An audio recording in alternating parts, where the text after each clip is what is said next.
নমস্কার, আরো একটা নতুন রেসিপিতে আপনাদের স্বাগত। আজকে এমন একটা নাস্তা রেসিপি আপনাদের সাথে শেয়ার করব যেটা দেখলেই আপনাদের মন ভালো হয়ে যাবে। শুধুমাত্র একটা রেসিপি বানিয়ে পুরো পরিবারের মন জয় করে নিতে পারবেন।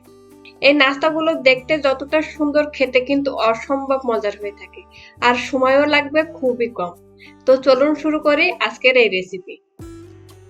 এই নাস্তাটা বানানোর জন্য প্রথমে একটা কড়াইতে নিয়ে নিচ্ছি হাফ কাপের মতো জল। এবার দিয়ে দিচ্ছি হাফ চামচ লবণ। লবণটা জলের সাথে ভালো করে মিশিয়ে নেব। তারপর দিয়ে দিচ্ছি 1/3 কাপের মতো সুজি। সুজি জলের সাথে ভালো করে মিশিয়ে নেব। সুজি দেওয়ার পর মিডিয়াম টু লো হিটে গ্যাসটা রেখে অনবরত নাড়তে থাকবো।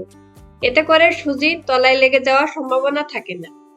3-4 মিনিট অনবরত নাড়তে নাড়তে যখন কড়াইয়ের নিচের থেকে এই সুজিটা ছাড়িয়ে আসবে, তখন এটা আমি উঠিয়ে নিচ্ছি। যতক্ষণে সুজির এই ডোটা ঠান্ডা হচ্ছে, এর মধ্যে আমি নাস্তার জন্য পুরটা বানিয়ে নেব। নাস্তার এই পুরটা বানিয়ে নেওয়ার জন্য কড়াইতে নিয়ে নিচ্ছি সামান্য পরিমাণে তেল। তারপর দিয়ে দেব একটা পেঁয়াজ কুচি আর 2-3টা মতো কাঁচা লঙ্কা কুচি। পেঁয়াজ আর কাঁচা লঙ্কা 2 মিনিটের মতো ভেজে নিচ্ছি। এখন দিয়ে দিচ্ছি কিছুটা মটরশুঁটি আর হাফ চামচ করে লবণ, হলুদ, জিরা গুঁড়া, গরম মশলা গুঁড়া আর শুকনো লঙ্কা গুঁড়া। এবার মশলাটা ভালো করে কষিয়ে নেব। মশলাটা ভালো করে কষিয়ে নেওয়ার পর এবার 2টা মিডিয়াম সাইজের সেদ্ধ আলু আমি গ্রেট করে নিয়েছি, সেটাই দিয়ে দিচ্ছি। আলু মশলার সাথে ভালো করে মিশিয়ে নেব। নাস্তার জন্য পুরটা কিন্তু আমাদের প্রায় হয়ে গেছে। শুধু নামানোর আগে দিয়ে দিচ্ছি কিছুটা ধনেপাতা কুচি। ধনেপাতা কুচি সবকিছুর সাথে ভালো করে মিশিয়ে নেব। তারপর এটা আমি নামিয়ে নিচ্ছি। এখন আগে থেকে যে সুজিটা নামিয়ে রাখছি সেটা দিয়ে একটা ডো বানিয়ে নেব। সুজি কিন্তু অনেকটাই নরম হয়, তাই ডো বানানোর সময় হাতে সামান্য তেল লাগিয়ে নেবেন। সুজির এই ডো থেকে আমি 4টা ছোট ছোট গুটি কেটে নিচ্ছি। এবার এই গুটি থেকে আমি রুটি বেলে নিচ্ছি। এই রুটিগুলো কিন্তু একটু পুরু করে বেলে নিয়েছি। তারপর এর উপরে সেই আলুর পুরটা দিয়ে দিচ্ছি। আলুর পুরটা রুটির উপরে ভালো করে লাগিয়ে নিয়েছি। এবার অন্য আরেকটা রুটি এর উপরে দিয়ে দিচ্ছি। এখন নাস্তাটা আমি 4 ভাগ করে কেটে নিয়েছি। বিকেলের নাস্তা কিংবা বাচ্চাদের টিফিনেও কিন্তু এটা আপনারা বানিয়ে দিতে পারেন। ছোট বড় সবাই কিন্তু খুবই পছন্দ করবে এই নাস্তা।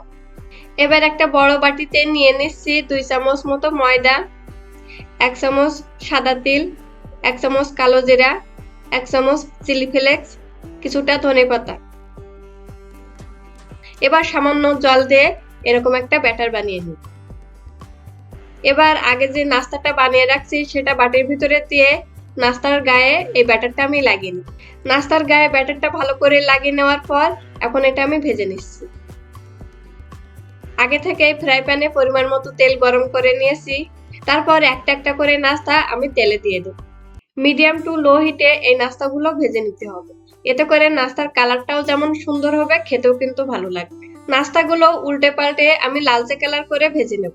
এভাবে কিন্তু খুব সহজেই নাস্তাগুলো বানিয়ে নেওয়া যায়। আপনারা বাড়িতে অবশ্যই একবার হলে ট্রাই করে দেখতে পারেন এই নাস্তা। আশা করি ভালো লাগবে। নাস্তাগুলো 2 সাইড ভালো করে ভেজে নেওয়ার পর এবার তেল ঝরিয়ে এটা আমি উঠিয়ে নিচ্ছি। আপনারা যারা আমার চ্যানেলে নতুন তারা প্লিজ আমার চ্যানেলটা সাবস্ক্রাইব করবেন আর পাশে থাকা বেল আইকনটা ক্লিক করে দেবেন। এতে করে আমার চ্যানেলের নতুন নতুন সব ভিডিও সবার আগে আপনার কাছে পৌঁছে যাবে। আর যারা আমার চ্যানেলটা সাবস্ক্রাইব করছেন তাদেরকে অসংখ্য ধন্যবাদ।